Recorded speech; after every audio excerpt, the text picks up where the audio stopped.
Thank you. I didn't know Felix knew me this well, but I remember him in 2008 when we were in opposition then and struggling to get the NDC elected. That was the days of His Excellency, the late President Mills. That was when I met him. And so I have his number saved on my phone as Felix, National Service. And so when he got appointed, I checked my phone and I said, I should have his number somewhere. I went to look for Mr. James, I didn't have it. And I said, let me check Felix, National Service. So when I called, I said, are you the same person? He said, yes. Anyway, Felix, congrats on your appointment as Director General for National Service. As for Ruth Sedo, those of us who know our history, she's deputized me twice. In 2018, when I decided to contest to become National Youth Organizer, a certain lady had already been on the road before. And so she also got elected that same time. She had attempted once and lost. And so when I came, I brought her luck. And she won to become Deputy National Youth Organizer. I've worked with her and I also know about her competences. I have known these two distinguished personalities for a very long time. And I want to assure you here that you are in safe hands. If there is anybody I would trust to run the affairs of National Service, I want to assure you that His Excellency President Mahama made no mistake by bringing you these two people. And so what I expect from all of us is to give them all the cooperation they deserve. And for you staffs here, you should already be happy because this is one of your own, Felix, who has risen through the ranks to become your Director General. And so I pray that God grants them the wisdom so that they are able to steer the affairs of the National Service Authority. The challenge is moving from a scheme, that transition, into an authority. But I believe in their competences. And I want to assure you here that at the ministry level, we will give you all the support you require so that that transition becomes smooth. I am here this morning to, at first hand, interact with you and understand the many challenges that confront the authority. I had the opportunity of meeting Felix and Ruth, and they've given me a thorough briefing. And I also decided that let me also engage you and speak with you. I believe that we can transform National Service to become the lead organization for youth development in this country. And rightly so, if we all put our shoulders to the wheel, we can make National Service what we all envisage that it should be. I believe in the abilities of the leadership of the service, and I believe in you. Because over the years, you have run a scheme with the many challenges that has been associated with it. But I believe that in due course and in due time, we will be able to turn it all around and make it what we all seek and what we all hope it becomes. National Service in itself is one of the organizations that can champion youth development, first in respect to food security.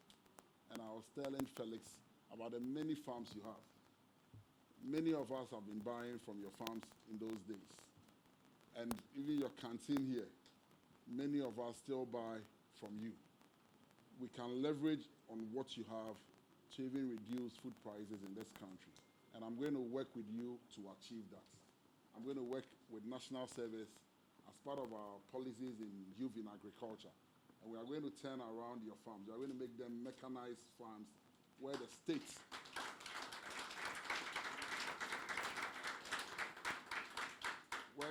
will leverage on your farms to bring down the cost of some of the staples that we have on the markets. If you take that lead, I believe other organizations will follow. We don't need to reinvent the wheels when there is already a multi-purpose vehicle like the National Service that can champion us to our destination.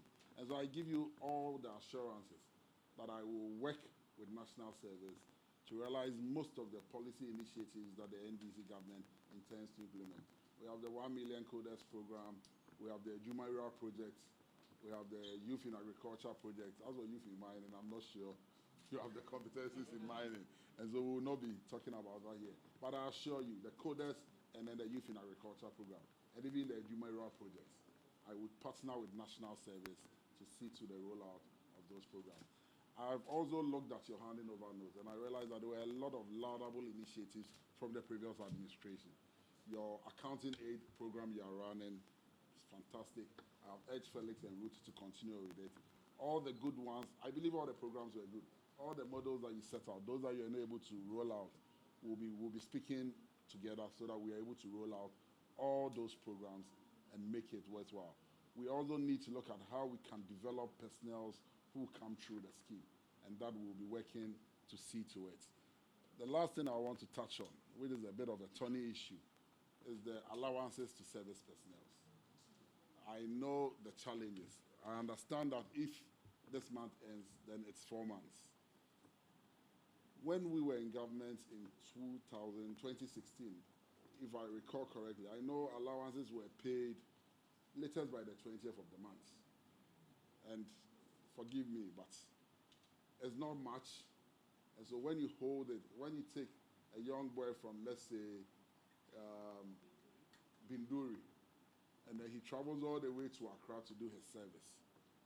We all know the challenges with accommodation in Accra, the food prices and how difficult it is to survive in Accra. And then he goes 1 month without salary or allowance, 2 months without allowance, 3 months. Clearly, you're punishing that young man or that young woman.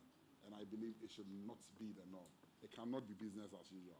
I have taken up the issue with the Minister for Finance. I'm also going to take it up with the Chief of Staff.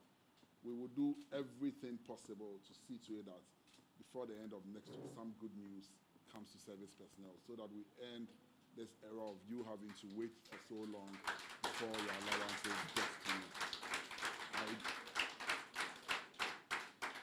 I don't believe that any service personnel should be put through those challenges and difficulties. And I'm going to urge the Director General and his able deputy to see to it that what we used to do previously, and since he has institutional memory, I'll urge him to do so. Usually 2 months before the time, the money is already in the account, so that at least when it is time to pay salaries or allowances, it goes out. You can also not talk about personnel and leave out the staffs who run the affairs and the show. I know the challenges. I have seen the pay structures, and I know that something must be done about it. I won't stand here and make promises, but I will engage with the relevant sector ministers and see to it that at least some improvement is brought to your lives. But that notwithstanding, we also need to do more about our reputation, the issue of ghost names. This is the second time it is happening, and it cannot continue. We are going to liaise with the various investigative bodies and see to it that this issue is brought to an end. Because it is the reputation of the organization that sells it internationally. And so if anybody is going to deal with national service and he's of the opinion that you can't even trust the characters in there, because the ghosts don't come from anywhere, it comes from us. The ghost is within us. I cannot sit in my village of Ekropon and manufacture names for national service. There has to be some people here who are doing it.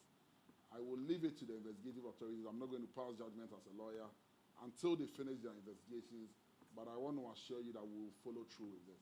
And anybody found culpable will be dealt with appropriately where the law belongs, the person should be dealt with. We cannot continue to do some of these things. And so please, if you are part of it, this is a new era, there are new sheriffs in town, let's bring an end to it. It cannot continue. And I want to tell you, it's not going to be business as usual. Things are going to change, and we are going to change very fast. On this note, I want to say a very big thank you to all the staffs here for your committed service to this country. Continue to give out your very best, and let's pray that God will lead us there. Thank you, and God be with us.